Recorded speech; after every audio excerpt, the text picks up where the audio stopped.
for meeting for worship. Well, in honor of John, I'm drinking coffee today. All right. I don't see yours though. He's got it. He just picked it up. It was Okay. behind the screen. Yes. Lynn Morning, Peery gentlemen. Good morning, Sue. Morning, Morning, husband. Morning, Chip. Morning, Morning. Brett. Morning, Chip. Morning, Chip. Good morning. Mine is tea. Mine is coffee. Mine's usually tea. Mine's I got coffee in the coffee. morning and tea in the evening. Well, that sounds good. Yeah. Morning, Kristen. Morning, Kristen. Good morning, Kristen. Sure she hears us yet. She's meditating. Yeah, there you go. Frozen in time. I think her screen's frozen, it looks like. Yeah. Yeah. Yeah. Probably right. Well, did Dan and Sylvia's refugee family arrive last week like they were planning and all that? Yeah. We met them all. Oh, good. Cool. Yeah, there's what, 7 of them? There's a lot, yeah. And one's not here. Yeah, Oh, wow. but they were supposed to move into their house, I think, this week. Okay. Yeah, that's what they had indicated, was they were going to be with them for a week to kind of get Yeah. them acclimated, and then, but I didn't know whether they'd moved yet or not. Yeah, I don't know. They weren't then, that they had just arrived, I think, the day before or something like that. Oh, okay. Well, and I thought they were supposed to arrive, but of course you never know whether that's really going to happen. So I didn't know whether they'd gotten Right. here or not. Mm. Mm-hmm.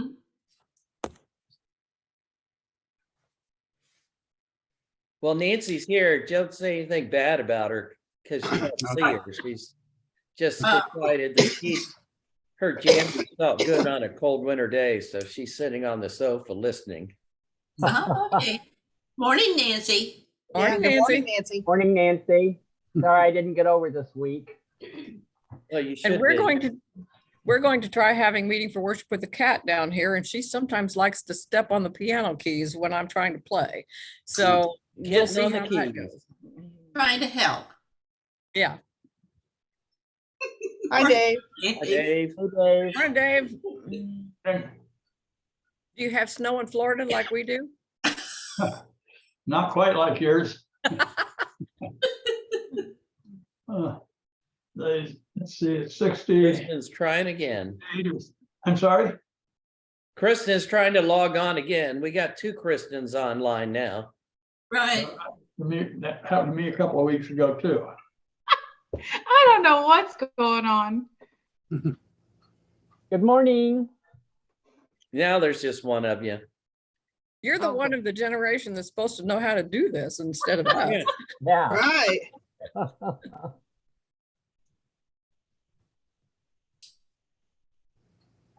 Yeah, it's bad when the old fogies get it right. Oh, Nancy said, who's the old fogies? I think she was referring to Dave Mills. I 'Cause beg he's your a year pardon. older than you, I think.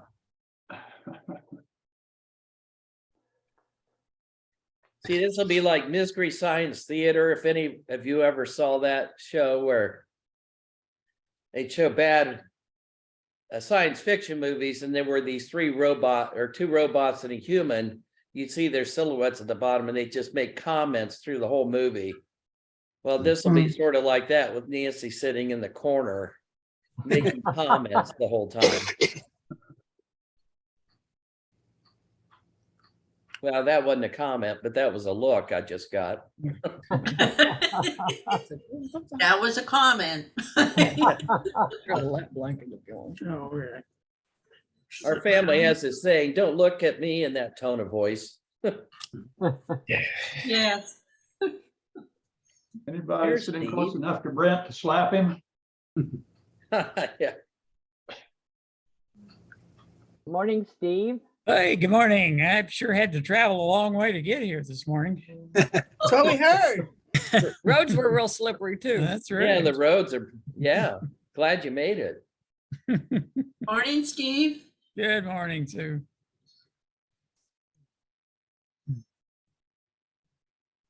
Kristen, are you home today? I am. Yay. Yeah, I'll be home this whole week. Oh, Wow. good. After that, I head back to California. Oh. Where in Oh, California? yes. North Hollywood. North Hollywood. Hi, Sylvia. Sylvia? Hi, Good Sylvia. morning. This is my after I shovel snow look. Okay.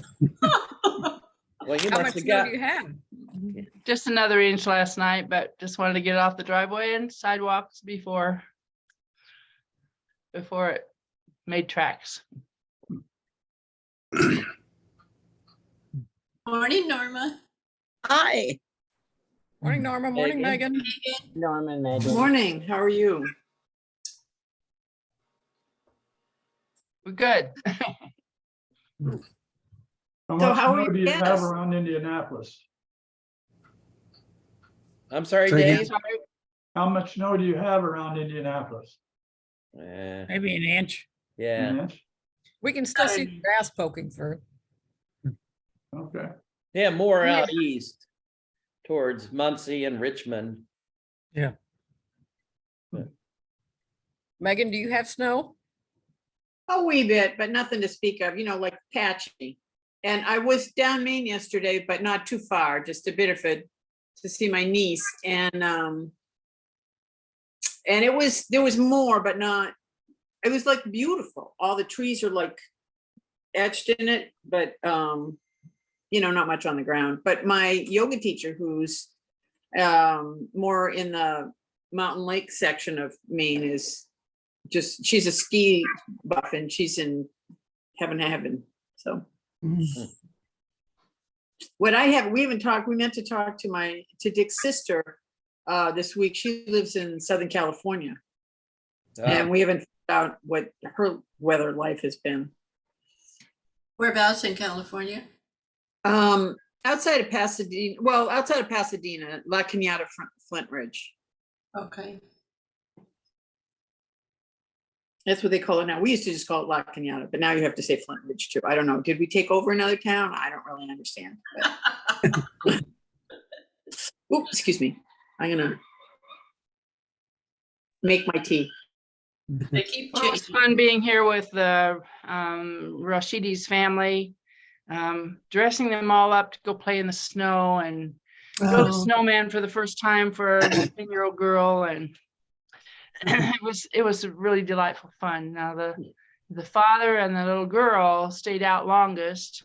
As soon as the middle people had taken lots of photographs and pictures of the snowman, when I came in, they were all sitting around sending pictures to their friends in everywhere other parts of the world. Have they moved in, did you say? Yesterday last night they slept in their house for the first time.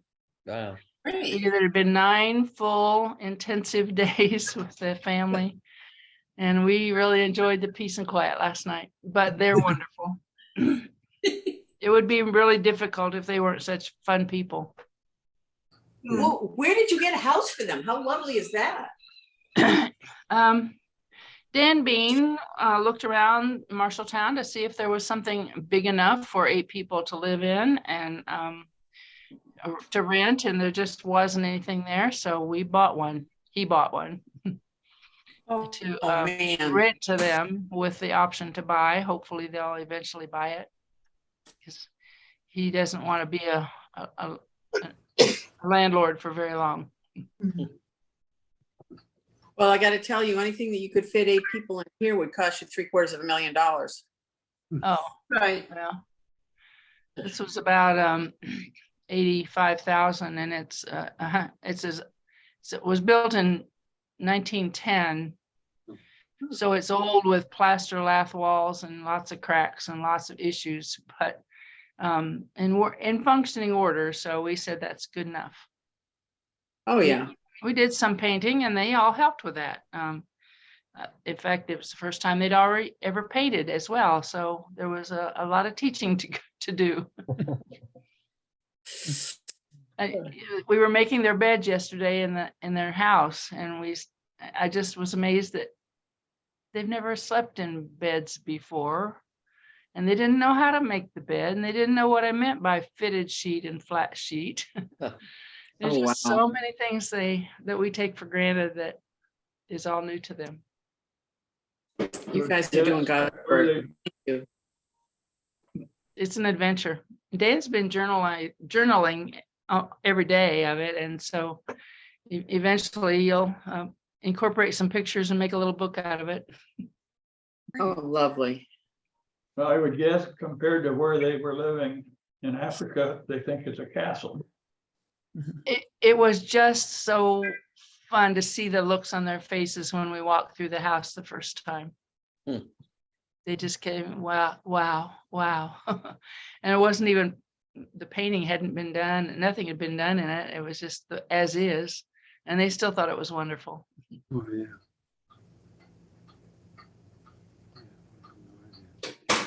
Morning, Loring. How are you this morning, Loring? Good. It's slick outside. To be careful walking on sidewalks. Yeah.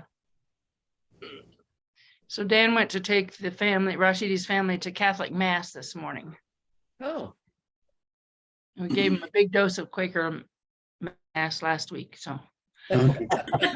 Quaker Mass, whatever it is, yeah.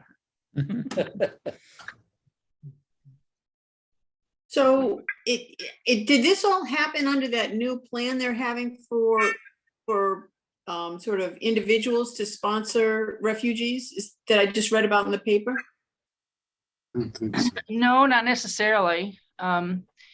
Dan had been to Zimbabwe, to the Tongagoran refugee camp 3 times, 3 consecutive years, and got acquainted with his family. They're the ones that stood out in his mind as being the most stable and the most productive, and just became friends with them. And then when they said they wanted to come, they've been in the refugee camp for 10 years. So when they said they hope to be resettled to the USA, he said, well, if you ever get here, I'll try to help you. So that's the way it started. So they came in through an agency. Yeah. Yeah. And they were handled by the Lutheran Refugee Service that is Right. stationed in Des Moines. So you'll get some help. They'll get some help from them too in the long run. We're already getting help from them. Yeah. Their not caseworker, they have a caseworker, but they also have the director. And the director came here on Monday and brought 3 of his kids to spend a few hours, and Rashidi and his wife went to the grocery store with that man to collect, I don't know, $200 or $300 worth of groceries to get them started. So that doesn't go, that's for that family, that's about 3 days. Yeah. They did eat. Good. Morning, Dale and Jonathan. Morning. Good morning.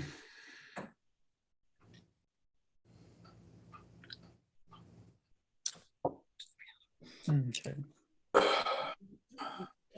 Well, if there's anything that we can do from far away, Sylvia, I hope you let us know. Oh, thank you. We've been very amazed at how many people have offered to help. It's just been wonderful. And we gave them the list yesterday of who had given them what and helped them with what, and they wrote thank you notes. They were all sitting around this table writing thank you notes Oh, yesterday. no. It was wonderful. We suggested that would be a nice thing to do, but they did it. So that's fun.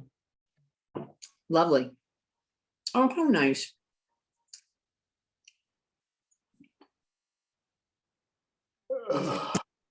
I'm going to see my cousin today, who's a friend from Ontario, who's living down here now, and he's in Connecticut. And he just got a foster child and he is so excited. He and his wife, and they're both so excited.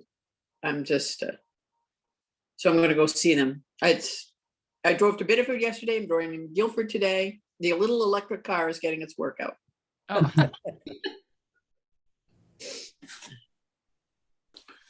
On a different subject, Beth and I were in the presence of two 19-year-old geniuses last night. At the Indianapolis Symphony, the featured composers were Mozart and Shostakovich. And Mozart wrote this violin concerto when he was 19, and Shostakovich wrote his first symphony when he was 18 and 19. So they both were, the audience was about the age of the West Newton Friends meeting. The symphonies were tremendously interesting and well done, and they were, well, as I said, they were 18 and 19 when they wrote them. It was a kind of a celebration of what the human spirit is capable of with these genius composers. And it was nice to see that there's another side to humanity besides war and refugees. I'll just say there's 30,000 more refugees down at the border waiting to get in. Okay, Beth is saying it's 9:30. I should shut up. Well, I don't know about that, but Lynn does have a prelude for us, so we can center while we listen to her music.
So thanks, Lynn. Are there, the only announcement is we will have monthly meeting at 10:35 this morning. So it's not a long agenda today, but it's full. So hope everyone can join us. One of the main things we'll be doing is setting a time for a called meeting to discuss what we want to do with the proceeds of the meeting house from the sale there. What about joys and concerns that friends would like to share? I have a friend who's going through bladder cancer surgery on Wednesday. And he specifically asked me to ask friends for prayers. He's a devout Seventh-day Adventist who has been unable to go to church much since the pandemic. And his name is Chester, and he's a lifelong resident of the little island that I go to in the summertime. He's in his 80s. He's a lovely, lovely, lovely guy.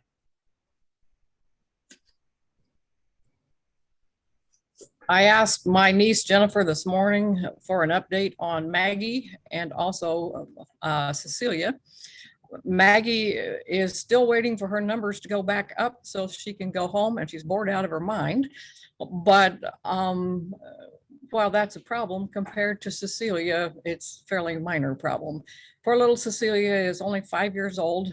The surgery that I had told you about a couple of weeks ago that she was having was to remove a brain tumor in the middle of her head.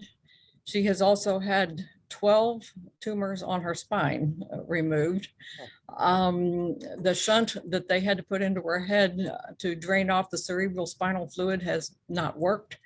So she's struggling with neurological problems that they don't know whether it's because of the surgery or because of the buildup of the fluid in her brain. She needs to go to Cincinnati for radiation treatments that she apparently can't get here. But everything has to have something else happen first. So it's just a really, really sad situation. So if we could keep Cecilia and her family in our prayers, and of course Maggie too, that would be much appreciated, I know.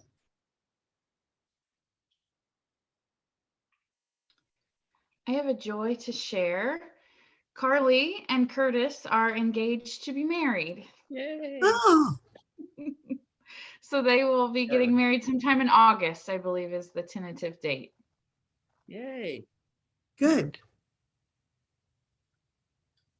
My brother was supposed to have his hip replacement last Wednesday and discovered that he had gout. So they will not do it. So they're going to test him Monday, maybe this Wednesday. Mm. He'll get to have the surgery. It just depends.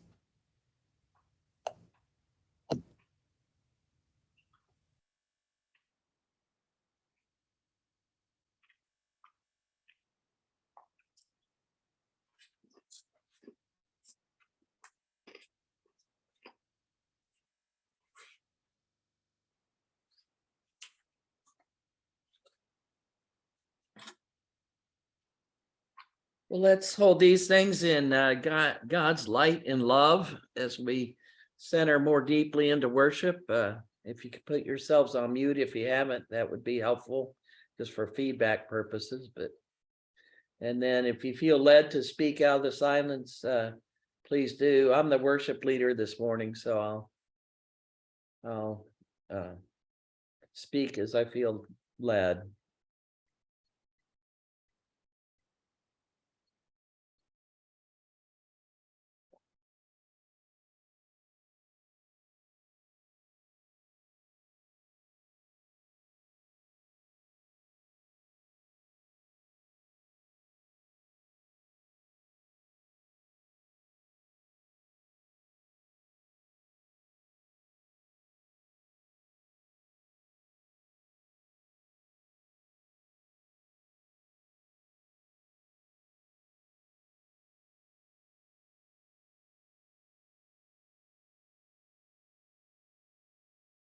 Loving and gracious God, we give you thanks that we can gather together this morning.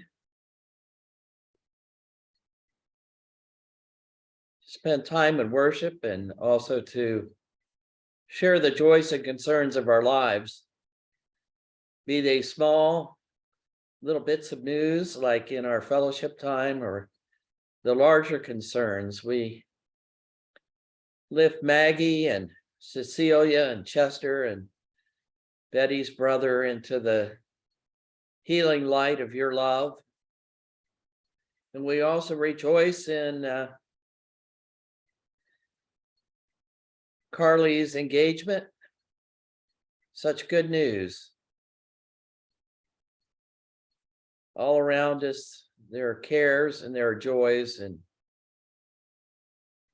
they just flow mingled together in our lives. And we know that you are with us in all of them. We give you thanks for geniuses who compose great music that bring beauty into our lives. And today I even thank you for the gentle snowfall, which coats the landscape here and helps the animals and the birds and the creeks stand out in more relief so I see them better. Be with us in our time together, we pray. Amen.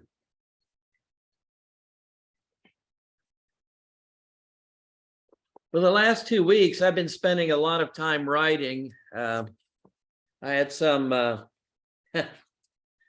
as Tom Mullen once told me, deadlines have a wonderful way of focusing your writing, so you actually get it done. And I've had these deadlines for quite a while, and everything was due the 1st of February. So I was really been getting busy doing these pieces that, and so I've had time to think. I haven't had much time to get out and walk around or anything, but plus it's been cold. So I've enjoyed staying in mostly. But a couple of weeks ago, Lily, our great granddaughter, showed up with Lisa, her grandma. They come a couple times a week, and Lily was adamant that the weather wasn't that bad and that she and I should go on a cart ride. So I said, okay, we can do that. I hadn't been around the farm lately on the cart, so I needed to do it. I hadn't been around it actually since I got back from California. So I wanted to see what was going on. Michael, our son-in-law, had sent me text time or two saying the beavers took down another tree.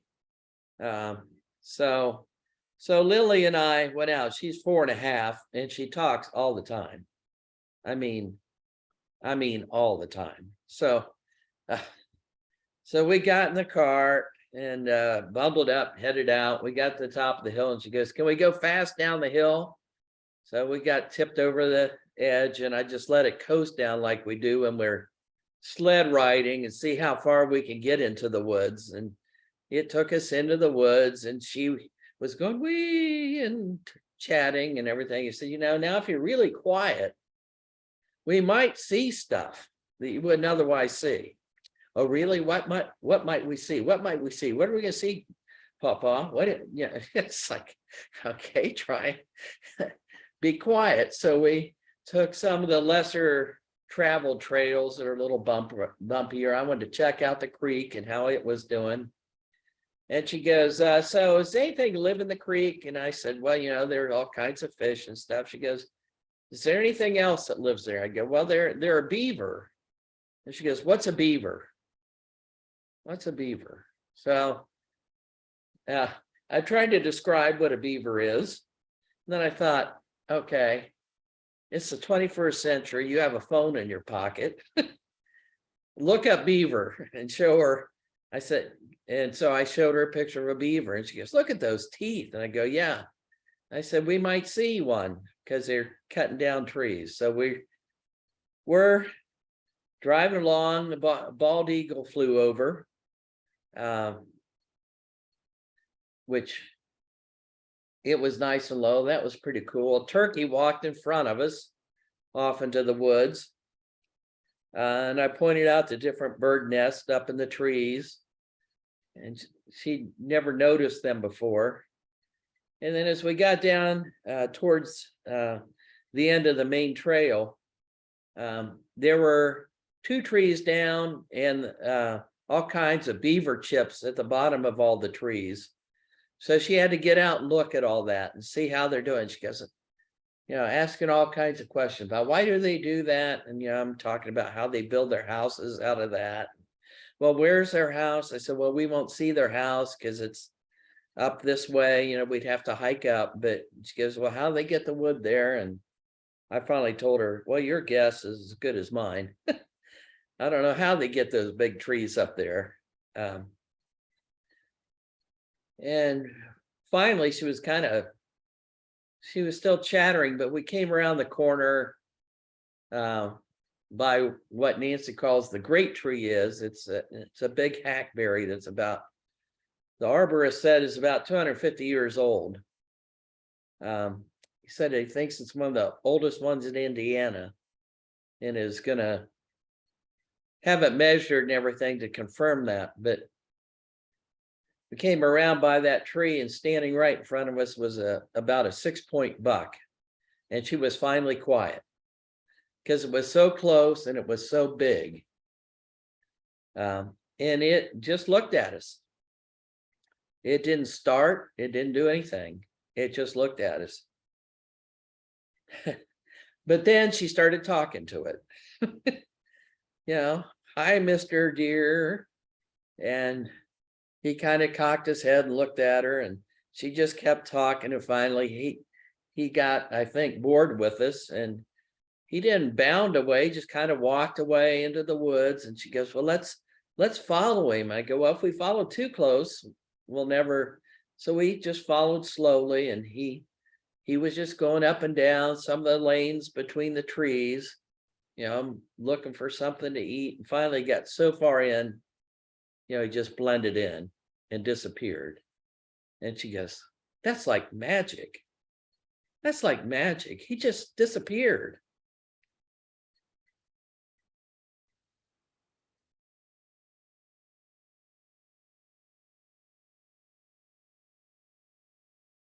She was pretty excited about everything she'd seen. And she goes, I can't wait to tell Gigi and Yaya. That's what she calls Lisa, Yaya. And as we headed back to the house, which was nice and warm, I just kind of began reflecting on how the 2 weeks mostly that I've been inside the house looking out, nice and warm, it just really didn't seem like much was going on. You know, the woods looks pretty dead.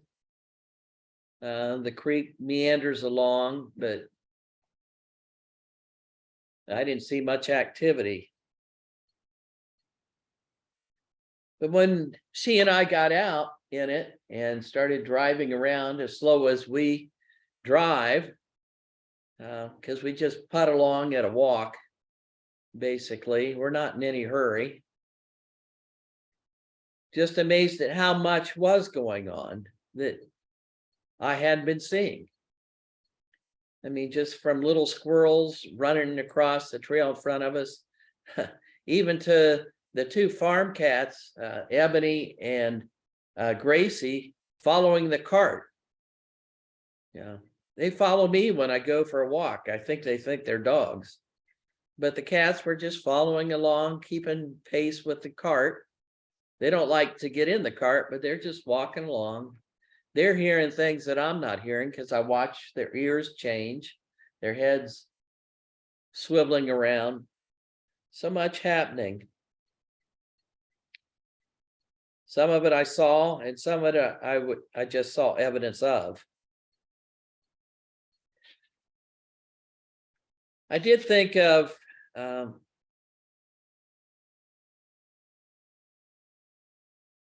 the opening chapter of Genesis, towards the end, where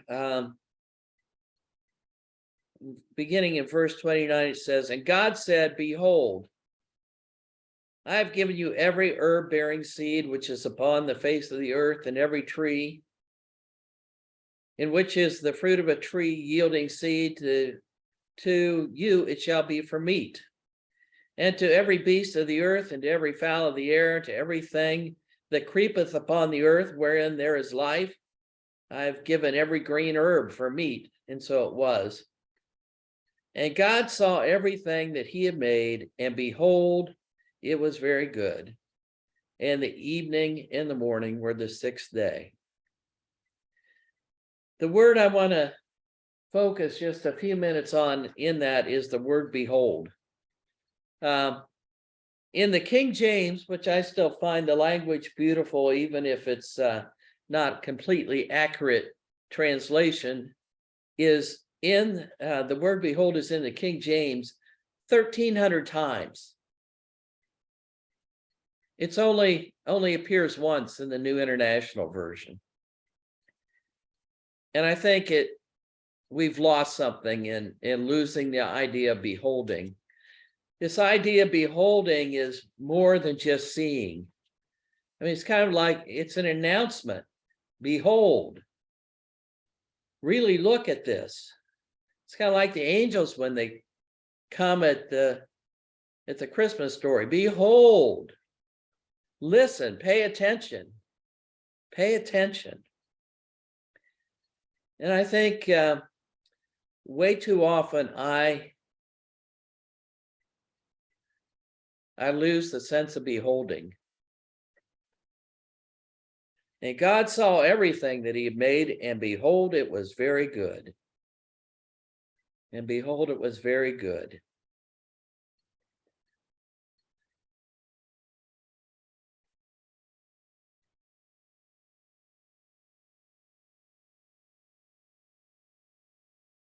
Sometimes, like the past few weeks, I don't behold because I don't get out and allow myself the opportunity to behold, just walking around this place.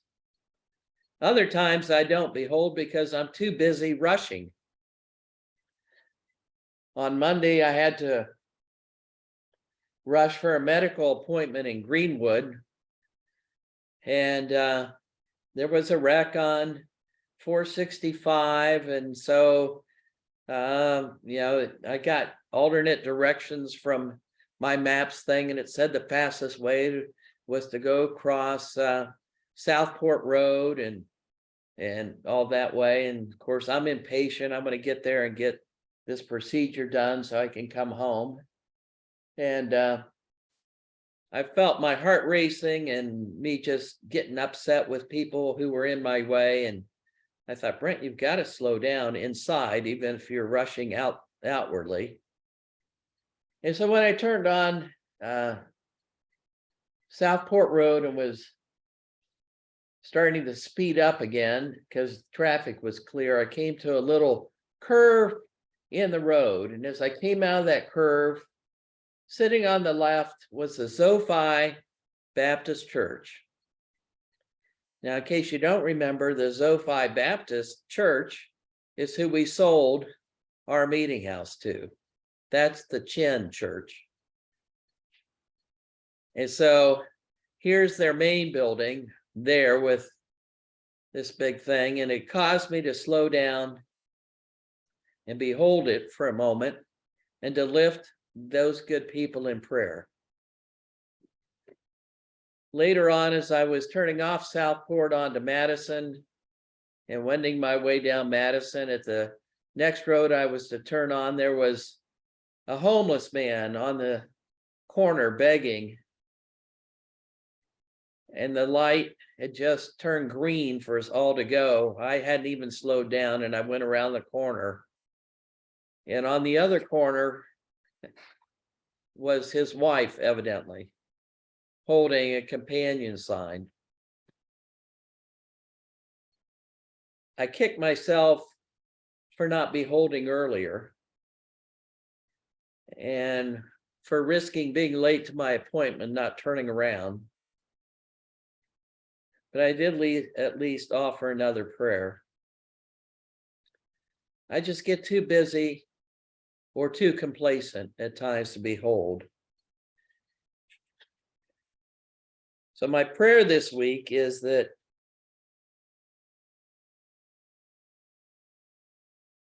I slow down when I'm going too fast, as the old song, Simon Garfunkel song says, and I speed up when I'm too complacent, so that I venture out and don't miss the Spirit working in amazing ways all around me.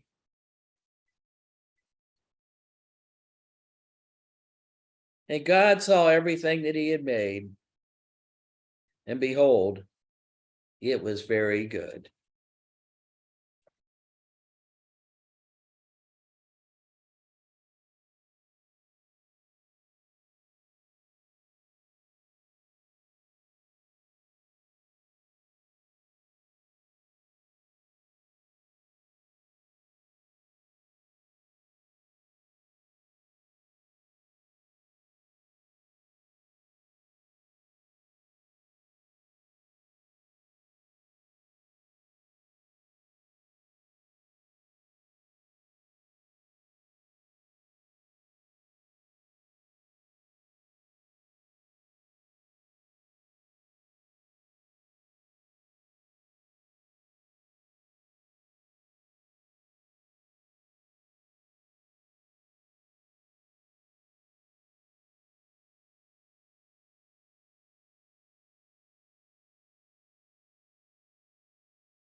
We'll now continue with unprogrammed meeting. Blessings on those who have to leave. I hope to see you next week. And again, monthly meetings at 10:35 this morning.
Sue Agan's next door neighbor, Bob Grosskreutz, is the son of my high school chemistry teacher.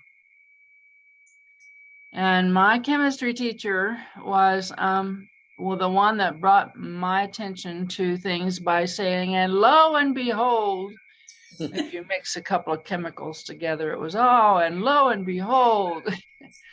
And he said it so often that we as students also said it to each other. We would just use it in our common ordinary conversations, not mimicking him by making fun of him, but I think out of respect for him. He was a wonderful teacher, as was Bob, and it's such a good word. Stop and pay attention. This is something exciting happening. Someone's learning something new.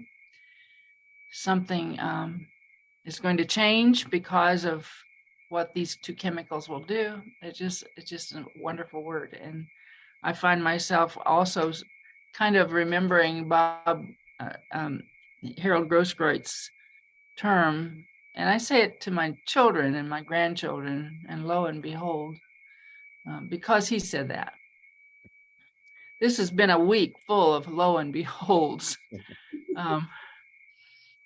Little Layla, who is 10, learned to love the shower. And she wanted to take a shower 2 or 3 times a day. She would say, may I bath? May I bath? And I said, you want to take a shower? And I said, you just had one. You only need one a day, or maybe one every other day. You don't need that 3 times. And those are the little things that we just don't notice. We just don't notice how nice it is to have a warm shower and a way to get clean. And she was terrific at clearing the table and washing and loading the dishwasher. She just loved it, and she got better and better at it every day. And opened the dishwasher this morning to unload it, and everything was in such organized way that she sure didn't start out that way. So that and the number of times we ask questions, or the boys at the table would describe what it was like in the refugee camp. And at one point, Dan asked a question and they just laughed, really laughed, like, there's no way you would understand what we've been through. There's no way you would ask that question if you knew what we've been through. And I can't remember specifically what it was, but these guys were really good at sharing stories, sharing what they thought there and what they think here, and the questions they have. And Oris, the one who was 15, he said, I just can't wait to get to school. I want to start the school. soon. So maybe, I think tomorrow we're going to be meeting with the people that will introduce them to the schools and get them placed in the right place. And it's my job in the afternoon to take some for the vaccinations. And they already told me that Layla's going to cry. She doesn't like shots. So it's just been a terrific lo and behold week full of things like that. And Brent, your message was powerful. Thank you.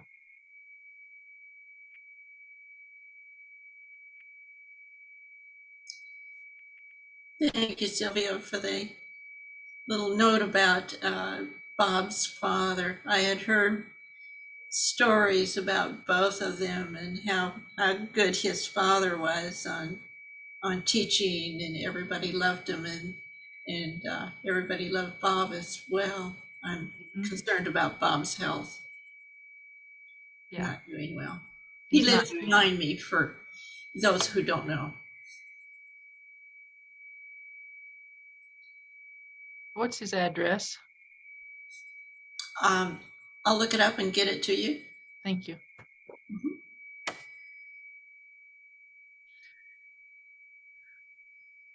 Well, this seems like a good place to end meeting for worship this morning. I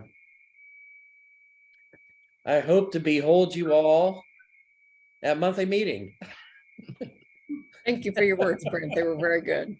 Yeah, thank you. You encouraged me to get out there and walk again, since with the boot it was not good. So